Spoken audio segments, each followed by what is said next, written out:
आज मेरी रिपोर्टिंग में आज बात करेंगे भीम आर्मी के संस्थापक व आज़ाद समाज पार्टी के अध्यक्ष चंद्रशेखर आज़ाद रावण के बारे में। हालांकि बाद में उन्होंने अपने नाम से रावण उपनाम हटा लिया। भीम आर्मी के प्रमुख चंद्रशेखर का जन्म सहारनपुर के एक गांव में हुआ था। उनके पिता सरकारी स्कूल में प्रिंसिपल थे। चंद्रशेखर ने देहरादून के डीएवी कॉलेज से पढ़ाई की। साल 2011 में चंद्रशेखर आज़ाद हायर एजुकेशन के लिए अमेरिका जाना चाहते थे, लेकिन एक वक्त जब वे अपने पिता का इलाज सहारनपुर के अस्पताल में करा रहे थे, उन्होंने उस दौरान दलितों पर हो रहे अत्याचार को देखा। बाद में उन्होंने अमेरिका जाने का ख्याल छोड़ दिया और दलित एक्टिविस्ट बनने का फैसला किया। देहरादून से लॉ की पढ़ाई करने वाले चंद्रशेखर पहली बार सुर्खियों में तब आए जब उन्होंने अपने गांव धड़कौली के सामने द ग्रेट चमार का बोर्ड लगाया, जिसे लेकर काफ़ी विवाद हुआ। उनके इस कदम से गांव में दलितों और ठाकुरों के बीच तनाव पैदा हो गया।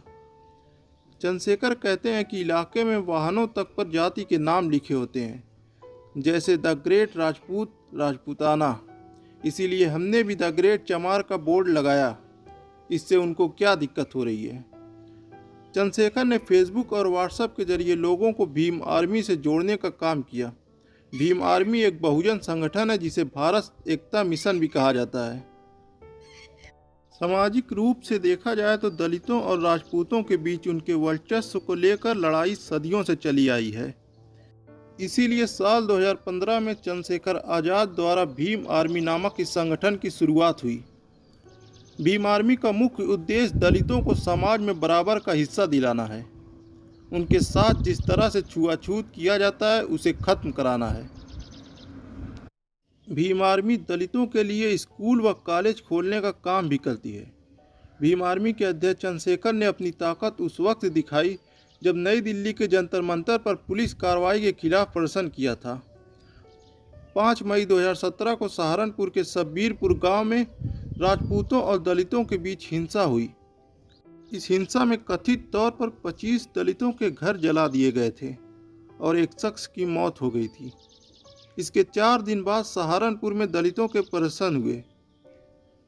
पुलिस ने चंद्रशेखर पर कथित रूप से हिंसा भड़काने को लेकर एफआईआर दर्ज की और उन्हें दंगा कराने व पुलिस पर हमलों का नेतृत्व करने के आरोप में जेल जाना पड़ा था।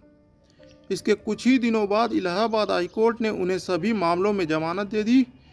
जेल से बाहर आते ही चंद्रशेखर ने सरकार पर करारा हमला करते हुए कहा कि जब तक भाजपा को सत्ता से उखाड़ नहीं फेंकेंगे तब तक न सोएंगे और ना ही सोने देंगे। उन्होंने कहा कि मैं जेल से काम करने के लिए ही रिहा हुआ हूँ।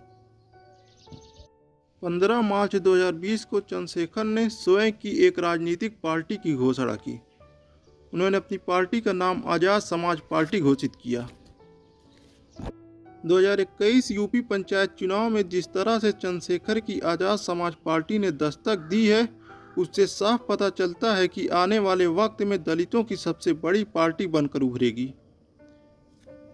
पहली बार पंचायत चुनाव में उतरी आज़ाद समाज पार्टी का दावा है कि इस चुनाव में उनके 40 से ज़्यादा प्रत्याशियों ने जीत हासिल की। चंद्रशेखर मौजूदा समय में दलितों के सबसे बड़े नेता के रूप में उभरे हैं। फिलहाल अभी से ही पार्टी आने वाले यूपी के विधानसभा चुनाव की तैयारी में पूरे जोश के साथ लगी है।